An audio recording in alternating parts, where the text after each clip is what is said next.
Sí, agrandar eso, Gustavo, a ver si vemos los participantes. Y ahora estoy yo solo yo. Pero ahí sí estamos en la jornada. ¿Estamos en la jornada, seguro? Sí, yo voy a intentar conectarme. Dame un minuto.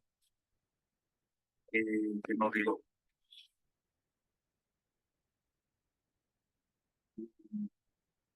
Invitar. Ahí Admi- ves. Sí, ahí Ahí ves. entró. ¿Y yo los tengo que admitir a todos? Además, ¿a la clase tengo que Sí. admitirlos?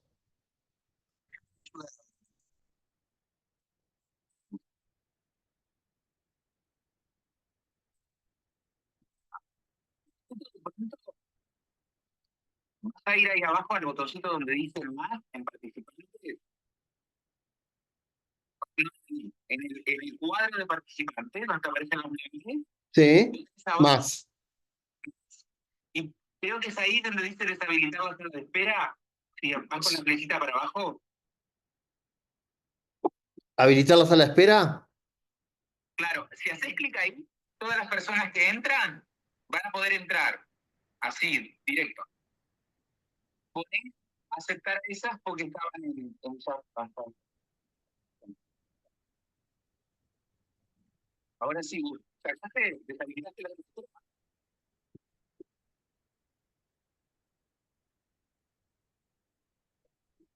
¿Está? Tenés el micrófono habilitado, Gustavo, por la duda te aviso. Sí, voy a... porque te quiero hacer algunas preguntas.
Hola, buenas tardes. ¿Se escucha bien, Gustavo?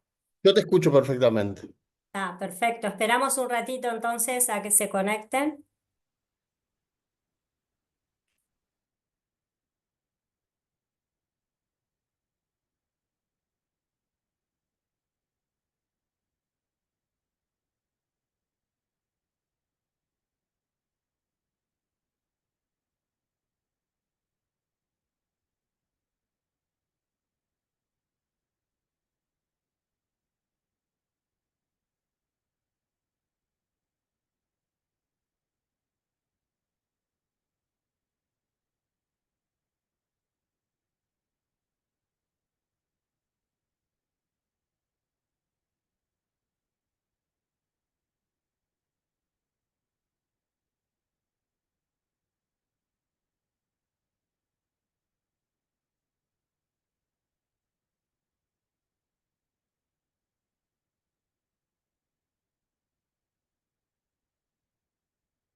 Bueno, buenas tardes a todos y a todas. ¿Se escucha bien?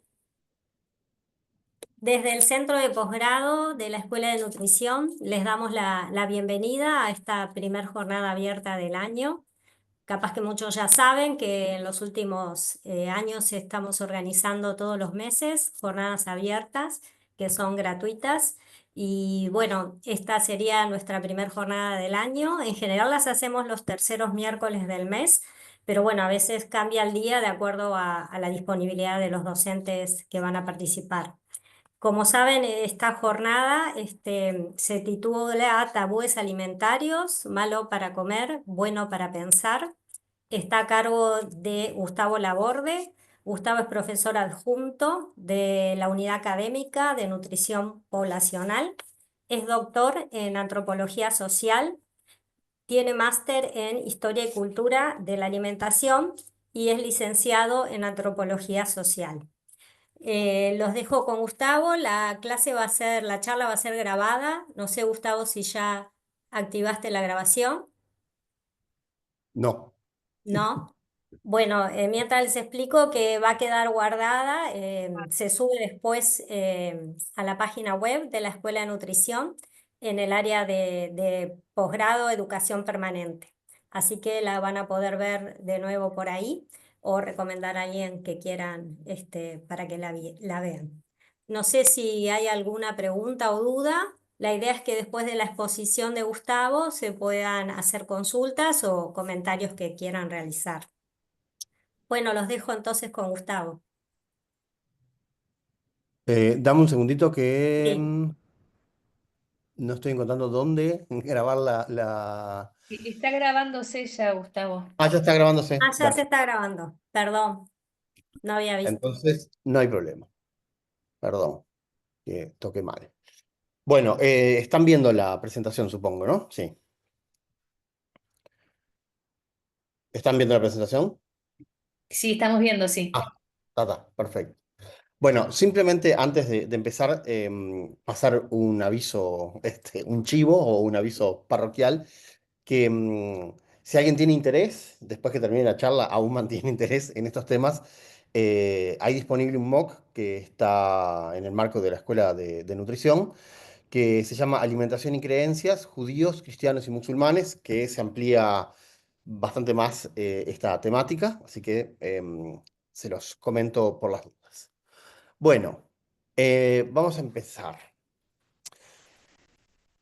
Infringir un tabú alimentario, transgredir un tabú alimentario, ¿puede llevar a alguien a la muerte? Definitivamente sí, pero difícilmente por envenenamiento, por intoxicación o por alguna otra causa fisiológica. El 22 de septiembre del 2015, una turba sacó a Muhammad Akalk de su casa en el estado de Uttar Pradesh, en el norte de la India, y lo golpeó hasta la muerte. Un vecino lo había acusado de robar un ternero y consumir su carne. El 11 de julio del 2016, una turba desnudó a 4 hombres Dalit, es decir, a 4 parias. Los ató a un automóvil y los azotó en público durante 4 horas en el estado de Gujarat, en el oeste de la India. Se los había acusado de matar a una vaca y estaban desollando. En la India existen turbas autoproclamadas protectoras de la vaca, o lo que los medios han llamado vigilantes de la vaca. La mayoría de sus miembros están afiliados al movimiento supremacista hindú y ultranacionalista Hindutva. Desde que el brazo político de este movimiento tomó el poder en 2014, ha habido numerosas muertes, ataques, humillaciones y asesinatos de personas acusadas de ser comedoras o carniceras de vacas. ¿Quiénes son sus víctimas? Los musulmanes, que a su vez tienen prohibido comer carne de cerdo. La antropología ha intentado dar diferentes explicaciones para dos tabúes alimentarios que nos vamos a concentrar hoy, que es la prohibición de comer vaca entre los hindúes de la India y entre los hindúes, básicamente en la India, y la prohibición de comer cerdo entre los judíos. No son los únicos, como recién mencionaba, tampoco los musulmanes comen cerdo, pero nos vamos a concentrar en estos dos. Dos grandes preguntas o dos grandes perspectivas han dominado la discusión entre los años 60 y 70, que fue cuando se produjo la mayor cantidad de estudios críticos sobre la prohibición de comer carne de vaca en la India. Básicamente, existía una perspectiva que se centraba en el punto de vista de los creyentes y otra que se centraba en el punto de vista de los analistas, ¿no? Los primeros es una perspectiva de Mick y la segunda es una perspectiva ética. Así le llamamos en antropología, pero no importa, es un mero dato.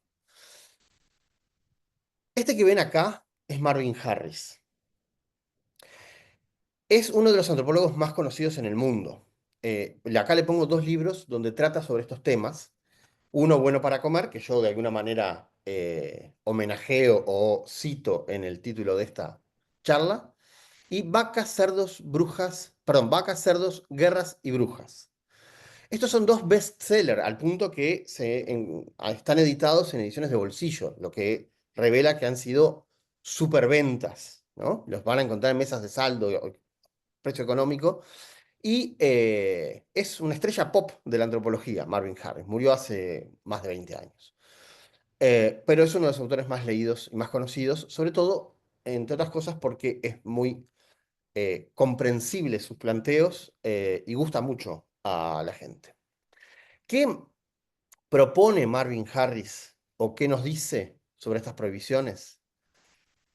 Bueno, primero vamos a ver desde la perspectiva de los hindúes, eh, que la vaca, como ustedes saben, no se come, pero además se la reverencia, está en la iconografía de la religión hindú, siempre representada, es la madre de la vida, y es un sacrilegio para los hindúes matar una vaca, ¿no? Y no hay nada más terrible, digamos, que sacrificar a una vaca. Ahora, al mismo tiempo, desde Occidente, esta creencia nos parece incomprensible a primera vista, nos parece insólita, porque sabemos que hay una gran cantidad de hambrientos en la India y que a su vez hay una gran cantidad de proteína animal viva que podría ser utilizada por los hindúes para paliar las hambrunas que azotan este país desde hace décadas y décadas, ¿no? Un país además superpoblado. Entonces, no parece ser muy racional a los ojos occidentales esta prohibición de comer vaca cuando podría ser una fuente de alimentación y un puente, digamos, hacia una mejor vida. ¿Qué dice Marvin Harris? Él lo va a explicar desde la perspectiva desde el materialismo o desde la economía cultural, podríamos decir, ¿no? Su perspectiva es materialista. ¿Qué quiere decir que es materialista? O también se podría decir economicista, que va a explicar esta prohibición desde la perspectiva de las condiciones materiales de vida de los hindúes. Digo hindúes porque en la India, como vamos a ver al final de esta charla, no solo está habitada por hindúes, ¿no? Hay, por supuesto, muchos musulmanes, como mencioné al inicio, hay también cristianos, hay judíos, hay budistas, ¿no? Es decir, conviven una gran cantidad de otras minorías, pero la mayoría es hindú. Eh, Marvin Harris pone el acento en lo que podríamos definir rápidamente como es más rentable tener a las vacas vivas que a las vacas muertas. ¿Por qué? Bueno, porque en una sociedad, esto ha cambiado desde los estudios de Marvin Harris, que son de los años 80, se ha producido un cambio aceleradísimo. Hoy la India es una potencia, de las principales potencias del mundo, que tiene armamento nuclear, que pone satélites en el espacio, que está cambiando su modo de vida muy rápidamente. Pero en los años 80, sobre todo, la India era un país que no estaba todavía en un proceso de industrialización como está ahora. ¿no? Entonces Marvin Harris decía, los bueyes son muy buenos para trabajar la tierra. Un campesino estadounidense, un agricultor, llamémosle, mejor que campesino, estadounidense puede comprar uno y si se le rompe alguna parte, bueno, lo puede arreglar o si no, puede volver a comprar otro porque hay fábricas de tractores, ¿no? En cambio, en la India, ese trabajo lo hacen los bueyes. ¿Y cuál es la fábrica de los bueyes? La vaca. Por lo tanto, preservar la vaca tiene una razón económica, práctica y material que explica su estado de su sacralidad, digamos, ¿no? ¿Qué otros usos tiene la vaca en la India?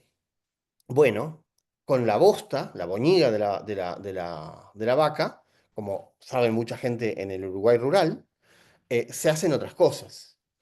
Entre ellos sirve para el pavimento de las casas, porque se la diluye con agua y se hace como una suerte de cerámica que permite que el piso sea más limpio que un piso de tierra que está levantando polvo permanentemente. Y también ofrece lumbre y combustible para la cocción, da una luz, una lumbre, un fuego constante, bueno, que es muy utilizado, como les digo también, esto es bien sabido también en el Uruguay rural, a la que le llaman leña petiza, a la bosta de la vaca. Por lo tanto, es una fuente de calor y de iluminación y además sirve para las viviendas. Por lo tanto, acá acumula otra razón de que es más económico y mucho más racional tener a la vaca viva que muerta. Es Estas son vacas que son de la raza cebú, que son muy resistentes a los monzones que azotan la India, a las sequías, al poco alimento, a las altas temperaturas, ¿no? Por lo tanto, nuevamente, desde el punto de vista económico, vale más una vaca viva que muerta. También ustedes saben que la India tiene un sistema de castas muy importante. Hoy les mencionaba a los Dalit, que son los parias, que están por fuera, digamos, del sistema de castas, que ya están condenados al momento del nacimiento, previo al nacimiento, porque pertenecen a esa casta. Uno nace en una casta y no se mueve de esa casta. Entonces van a haber también, obviamente, diferentes formas de relacionarse con la vaca. Para quien tiene tierras y tiene agricultura en esas tierras, las vacas que entran a comer sus cultivos obviamente son muy molestas. Pero para el dueño de esa vaca es la forma que tiene de alimentarla y que no la maten, o sea, que no haya ningún tipo de acción punitiva con su vaca. Esa vaca es su tractor, esa vaca es la fuente de lumbre, de cocción, y también, y esto es básico, es también una fuente alimentaria porque si bien la vaca es sagrada, cuando se observa más de cerca las prácticas que existen en la India, con las vacas, el trato no siempre es el mejor. Ustedes ven esta imagen que yo les puse acá, ¿no? O sea, será muy sagrada, pero es un animal de tiro que, desde luego, las sociedades protectoras de animales hoy, con la sensibilidad actual, verían aquí un trato aberrante hacia el animal. Lo mismo hacen cuando tienen un ternero, le ponen un collarín o un bastidor de madera que le impide poder acceder a la teta de la vaca para mamar, y de esa manera los dueños de la vaca la ordeñan, le quitan su parte de leche al ternero, que muchas veces muere, y ellos obtienen leche y mantequilla. Ustedes saben que la mantequilla, el ghee, es la base de la cocción, es la grasa de cocción base de la cocina india. Esto ha sido reiteradamente denunciado. Incluso el propio Gandhi señalaba los maltratos a los que se sometían a las vacas y señalaba todo esto, cómo le quitamos sus terneros, cómo las explotamos hasta la fatiga, cómo se van em, desnutriendo hasta la muerte, ¿no? Con una apariencia de sacralidad que tiene la vaca, eh, que, bueno, cuando vemos a los ojos occidentales, nos parece que se la reverencia, pero si hilamos un poquito más fino, vemos que no. Todo bien, estaba acá en mi apartamento y no te contesté. No, porque mi prima María José Machado capaz que viene a merendar conmigo en algún... Ahí, disculpas. Bueno, vamos a ver el caso del cerdo, que es también un animal tabú, una carne prohibida a los ojos de los judíos y los musulmanes, pero nos vamos a centrar en los musulmanes. Perdón, nos vamos a centrar en los judíos. Los judíos son de las tres religiones monoteístas, es la más antigua, tiene unos 5.000 años, y es la que primero prohíbe el consumo de cerdo, ¿no? Después eso lo van a continuar los musulmanes. ¿Por qué el cerdo es un animal impuro en la religión judía? Acá vamos a ver dos perspectivas. Una, materialista, vamos a volver a Harris, y otra estructuralista que va a aportar Mary Douglas, que es una famosa antropóloga, por lo menos entre los antropólogos, no tan conocida como Marvin Harris, pero que va a ofrecer una visión alternativa a la de Harris.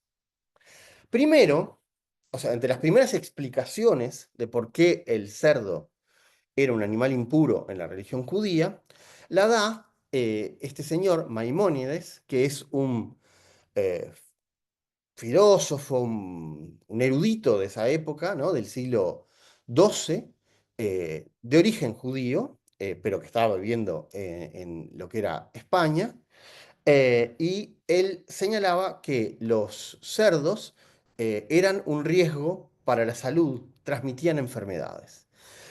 Cosa que muchos siglos después, con el conocimiento de los microorganismos, eh, el microscopio y el desarrollo de la ciencia en el siglo XIX, le da la razón cuando encuentran que la carne de cerdo poco cocida puede transmitir triquinosis. Entonces, mucha gente dijo, oh, qué bien, este señor, sin tener el conocimiento de los microorganismos ni la tecnología como para detectarlos, ya había advertido que el cerdo podía ser potencialmente peligroso, y esa es la razón, es decir, una razón, una teoría higiénica de por qué los cerdos están prohibidos en la religión judía y después entre los musulmanes. Pero hay que pensarlo en otros términos también, ¿no? El cerdo, y nosotros usamos todas sus denominaciones y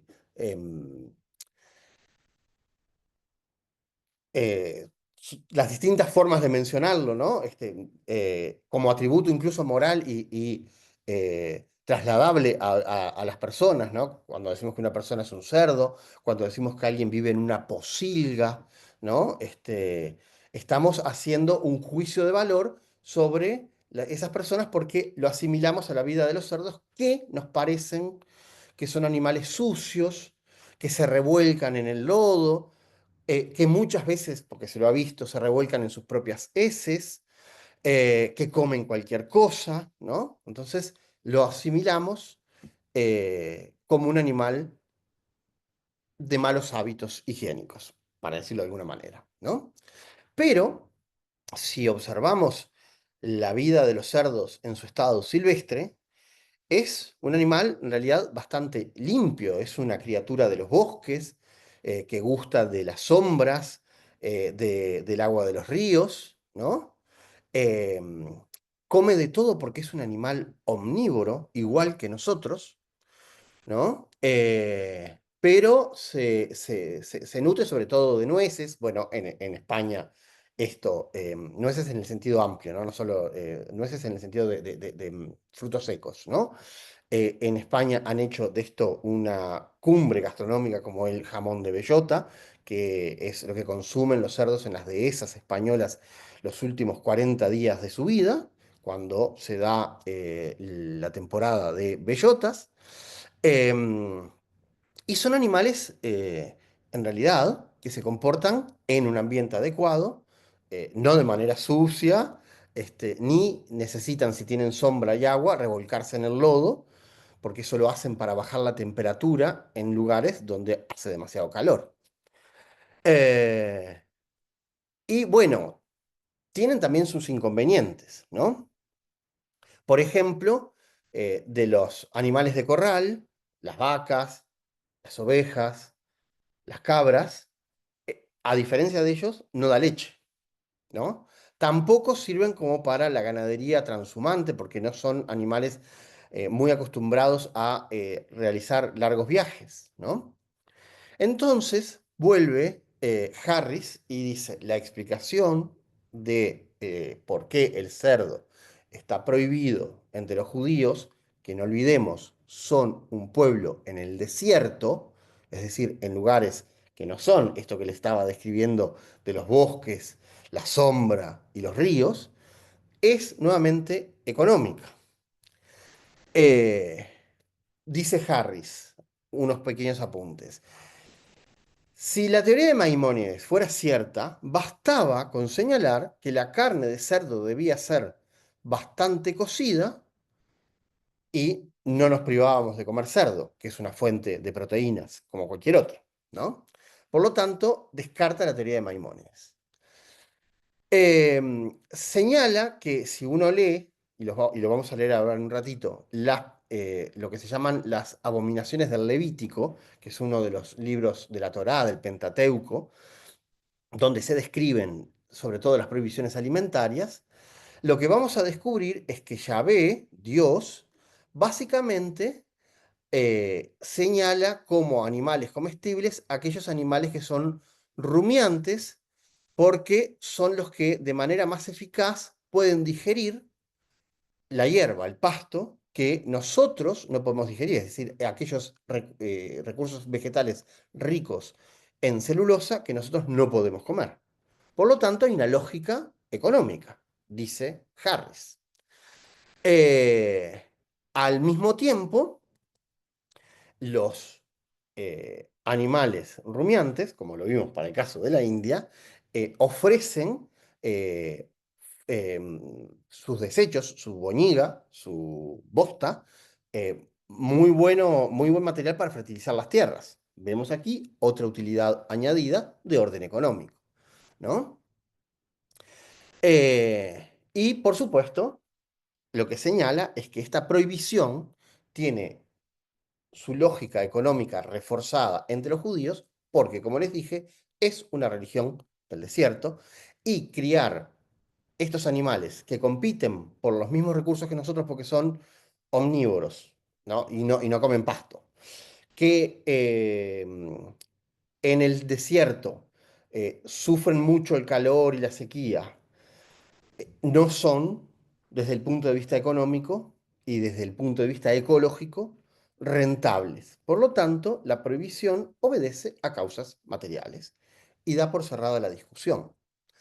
Y las ideas de Harris fueron las hegemónicas durante mucho tiempo porque tienen esto de que son convincentes, ¿no?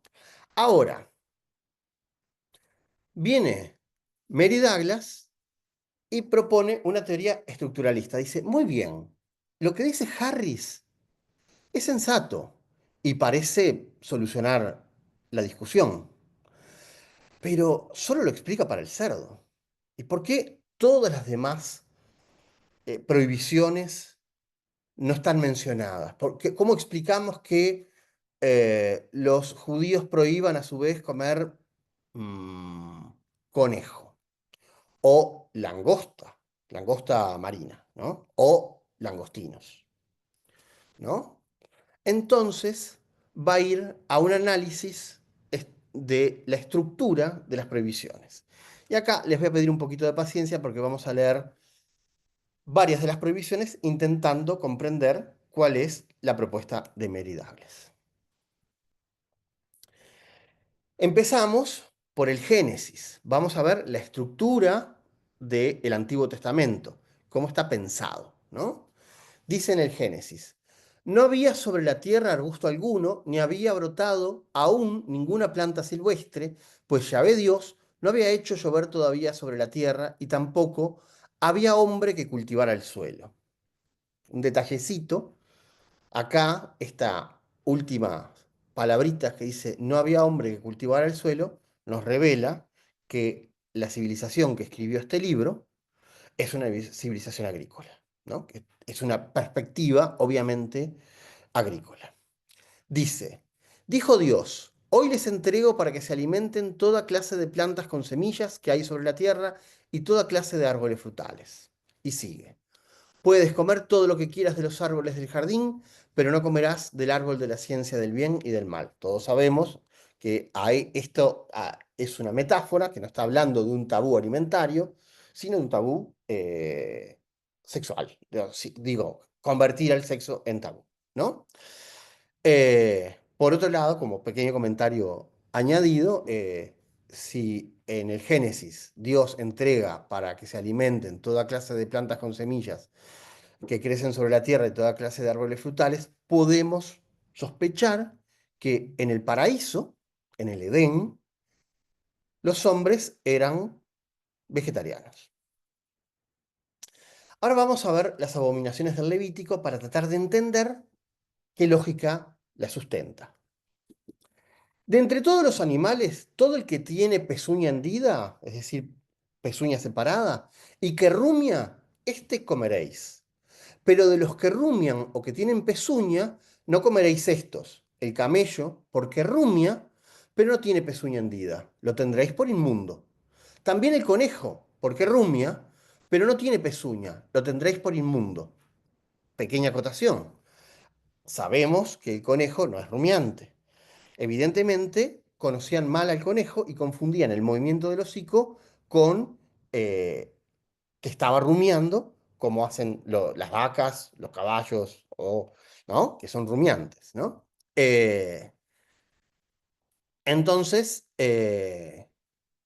conocen mal al conejo, simplemente, ¿no? Porque lo ponen en un lugar equivocado. Dice: también el cerdo, porque tiene pezuña, y es de pezuñas hendidas, pero no rumia, lo tendréis por inmundo. Esto comeréis de todos los animales que viven en las aguas, todos los que tienen aletas y escamas en el agua del mar y en los ríos, estos comeréis. Pero todos los que no tienen aletas ni escamas en el mar y en los ríos, así de todo lo que se mueve, como toda cosa viviente que está en las aguas, los tendréis en abominación. Todo lo que no tuviera aletas y escamas en el agua, lo tendréis en abominación. Y las aves, estas tendréis en abominación, no se comerán, serán abominación: el águila, el quebrantahuesos, el azor, todo cuervo según su especie, el avestruz. Todo animal de pezuña, pero que no tiene pezuña hendida ni rumia, tendréis por inmundo, y cualquiera que los tocare será inmundo. Y todos los animales que andan en cuatro patas, tendréis por inmundo a cualquiera que ande sobre sus garras, y todo el que tocara sus cadáveres será inmundo hasta la noche. Y tendréis por inmundos a estos animales que se mueven sobre la tierra: la comadreja, el ratón, la rana, según su especie, el erizo, el cocodrilo, el lagarto, la lagartija y el camaleón. Y todo reptil que se arrastra sobre la tierra es abominación, no se comerá. Todo lo que anda sobre el pecho y todo lo que anda sobre cuatro patas, cuatro o más patas, de todo animal que se arrastra sobre la tierra, no lo comeréis, lo tendréis en abominación. No nos explica por qué son abominables, por qué son inmundos, por qué no se pueden comer. Simplemente nos da la lista, nos enumera esos animales y los distingue entre los que se pueden comer y los que no se pueden comer. Pero ¿por qué? No lo sabemos. Vamos a volver al Génesis a ver si tenemos alguna otra pista. Dice el Génesis, en el comienzo de todo, Dios creó el cielo y la tierra.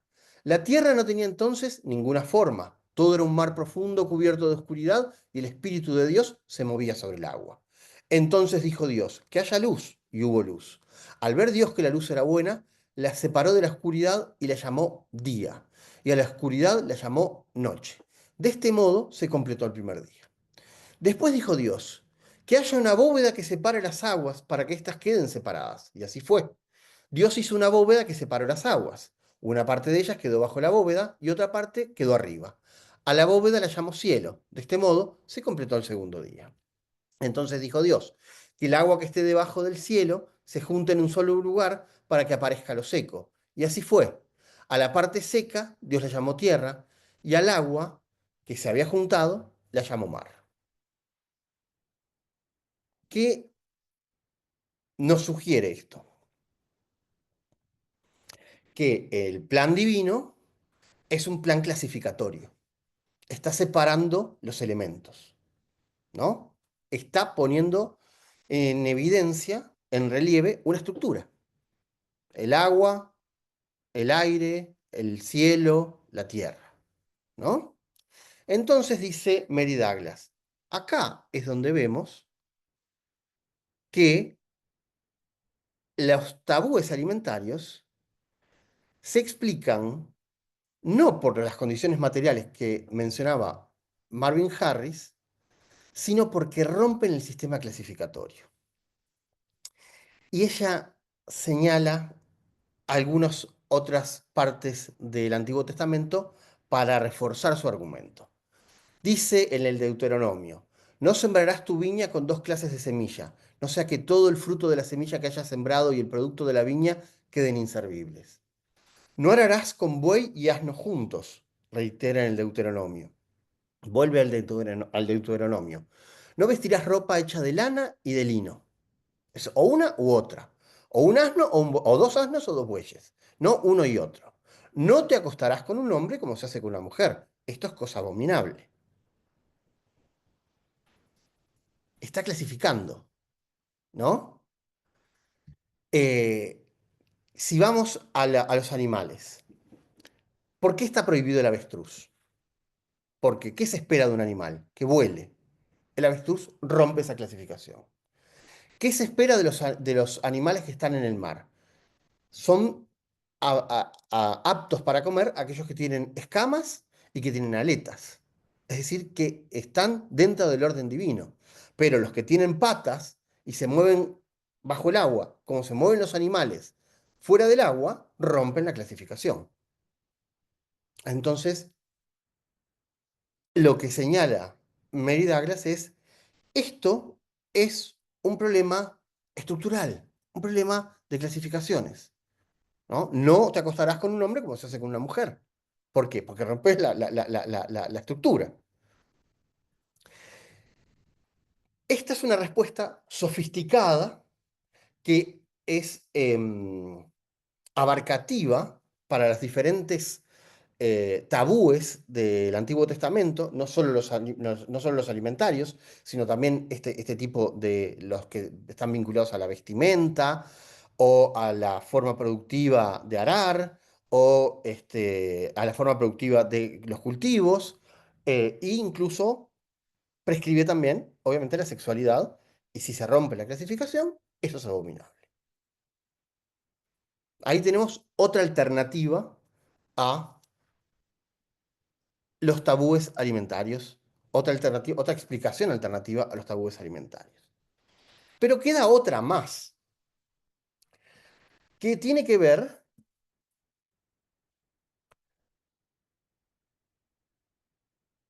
con las identidades.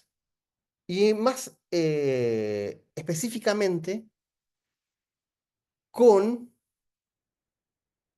las políticas de identidad, podríamos decir. Entonces, en el caso de los judíos,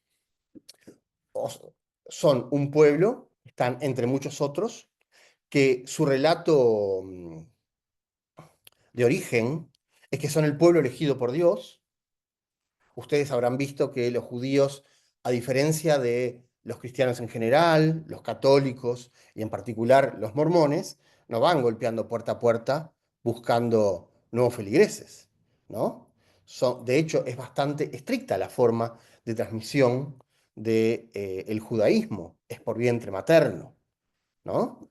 Son un pueblo, como se dice en algún lado, es un pueblo de santos, es un pueblo que, fíjense, todas las exigencias que les pone Dios, todas las meditaciones constantes a la hora de comer, o a la hora de vestirse, o a la hora de cultivar, o a la hora de elegir con qué animales va a cultivar esa tierra, toda esta sofisticadísima pautas de comportamiento que le impone Dios para ser el pueblo de Dios, para ser el pueblo elegido, ¿no? Exige una meditación constante en lo que se va a hacer, ¿no? Entonces,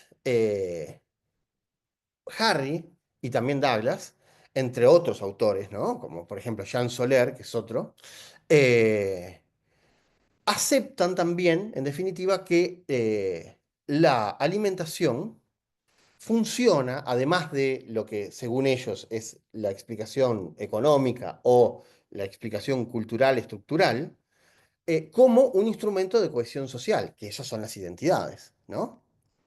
Las identidades, ahora que están tan en discusión en la política eh, de todos los días, en la política cotidiana, ¿no? Ahora, en momentos de wokismo ¿no? Las identidades son adscriptivas.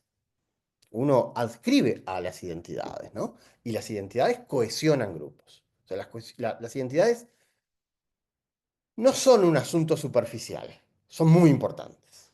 Ahora vamos a ver, para el cierre de esto, que ya voy terminando, ¿no? Por lo tanto, una forma de comer es una forma de pertenecer a una colectividad. Eh, en el caso particular de los judíos, además, que han tenido, bueno, su origen, todo el relato bíblico, ¿no? La esclavización en Egipto, después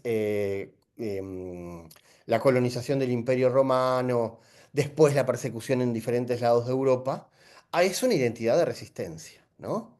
Y esto hace que estén donde estén los judíos, que es una colectividad en diáspora, mantengan, aunque estén aislados y disgregados, características comunes que los distinguen del resto. Por lo tanto, las pautas alimentarias son un marcador de identidad muy potente. Eh, y podríamos decir, como afirmaba, acá les pongo, como afirmaba Leonardo da Vinci, que las identidades gastronómicas, ¿no? Él lo decía para la pintura, eh, son antes que nada eh, algo mental. Es una construcción mental, ¿no? Eh, entonces no tienen que ver tanto con lo nutritivo, con lo higiénico, ¿no? Sino que son una dimensión de la cognición de esas identidades, ¿no? Por lo tanto, las pautas alimentarias dan sentido cultural y fundan la identidad. Es decir, ese adagio somos lo que comemos es literalmente cierto, ¿no? Incluso desde el punto de vista fisiológico, biológico, ¿no? Lo que comemos tiene efecto sobre nuestro cuerpo. Por lo tanto, somos literalmente lo que comemos. Y como dice Máximo Montanari, este adagio también funciona si lo invertimos en sus términos y también comemos lo que somos. Nos quedó colgado la otra explicación para la vaca en la India. Y tiene que ver también con las identidades.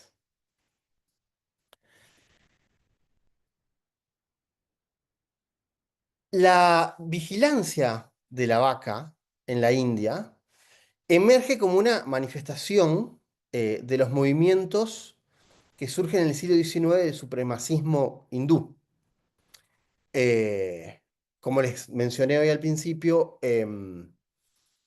están organizados por este movimiento que se llama Hindutva, que tiene su brazo político que ha llegado al poder en la India, ¿no?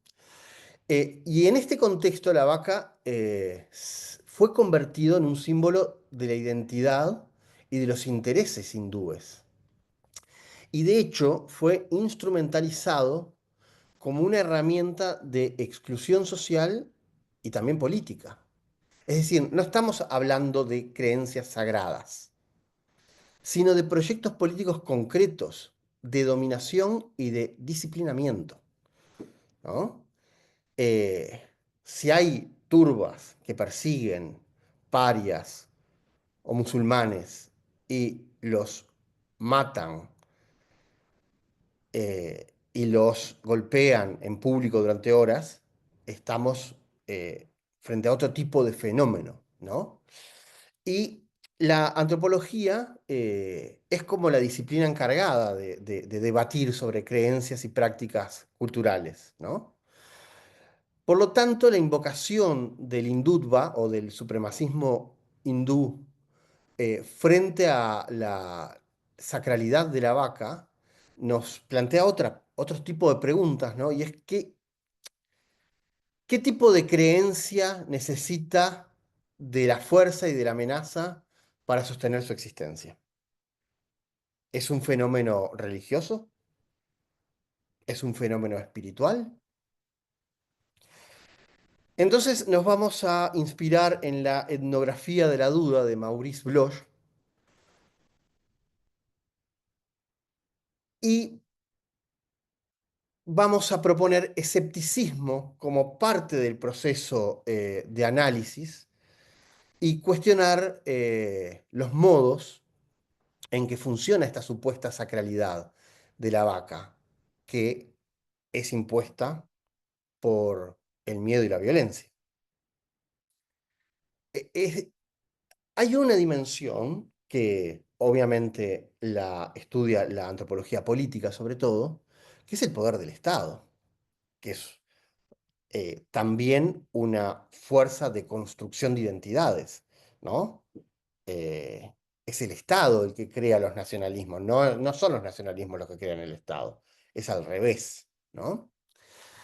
Entonces el Estado y otros actores no estatales, estamos hablando de esta organización que ven ahí, que queman perdón, musulmanes, y que tienen estas organizaciones tan estrictas, eh, eh, que son ejércitos, ¿no? Eh, lo que está definiendo son nuevas fronteras de identidad para el caso de la India, ¿no? Que se constituye en Estado independiente en 1947, ¿no? Por lo tanto, esto es un proceso político que estigmatiza a las minorías religiosas, en particular a la musulmana, que consume carne vacuna. Por lo tanto, una explicación que están dando diferentes autores de la antropología que están estudiando este fenómeno contemporáneo de los vigilantes de las vacas, lo podemos entender como un gastronacionalismo en el que las prácticas alimentarias dejan de ser meros hábitos de comensalidad y se convierten en marcadores de identidad y de pertenencia. De hecho, es tan álgido este fenómeno en la India actual que la directora de cine Saba Dewan, desde el 2017, lanzó un movimiento que es Not in My Name, no en mi nombre, ¿no? Y está organizando varias manifestaciones para detener la violencia que en la, eh, retórica política, como vemos tantas veces, se invoca desde el supremacismo hindú como la libertad para las vacas, ¿no? Entonces, para concluir, vemos que desde el siglo XIX hasta ahora, lo que está ocurriendo con la vaca en la India excede un fenómeno de sacralidad, ¿no? Y estamos frente a un fenómeno de construcción política que marca quiénes son los buenos y quiénes son los malos. Por lo tanto, la vaca dejó de ser aquella madre de la naturaleza para convertirse en un mito vigilante que opera para estigmatizar y excluir a las minorías de la India.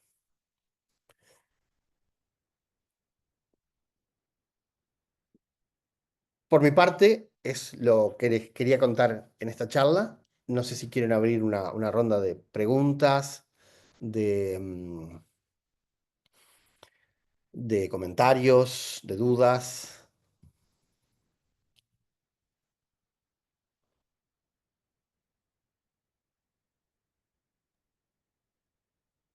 Bueno, mientras van pensando dudas y comentarios, la verdad que muy interesante. Gustavo, felicitaciones. Cómo planteaste todo este tema, ¿no? De creencias, tradiciones, tabúes y las diferentes causas y posibles causas, ¿no? Que no siempre son de origen religioso y que a veces esconden otras cosas detrás, ¿no? Como temas económicos, geográficos, políticos. Así que me resultó de lo más interesante. No sé si alguien quiere hacer algún comentario, alguna duda, preguntas.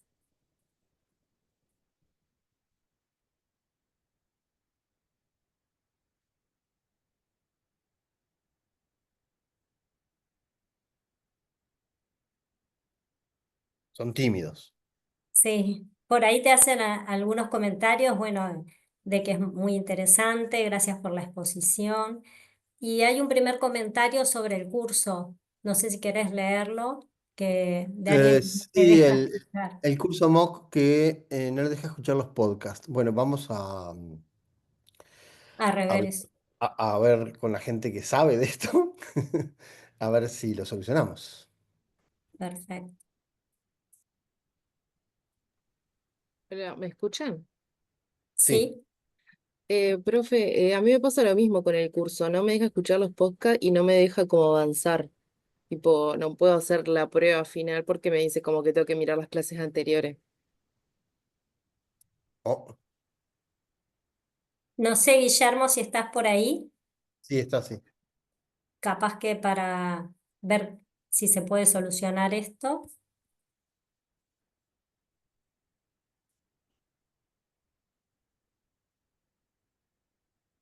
Bueno, no lo comprometamos al aire, a Si no, Guille. igual Gustavo toma apunte de esto y Sí, sí, después sí. se los comunica a través de Eva, ¿no? Sí, no, bueno, no sé si de Es- Eva, vamos a o de solucionarlo. YouTube. Sí. Perfecto. Bueno, si no hay ninguna duda o comentarios, nada más que agradecer a Gustavo. La verdad que es una temática súper interesante y bueno, sabemos que fue de interés porque tuvimos varias personas conectadas. Decirles nuevamente que va a quedar grabada en la página web de la Escuela de Nutrición, en el espacio de educación permanente como jornadas abiertas. En un par de días ya va a estar subida a la web. Así que bueno, gracias a todos los presentes y bueno, y a Gustavo por esta linda charla. Gracias a ustedes, gracias por el interés y por estar ahí del otro lado escuchando. Gracias. Buenas tardes. Que estén muy bien. Hasta luego, gracias. Chao.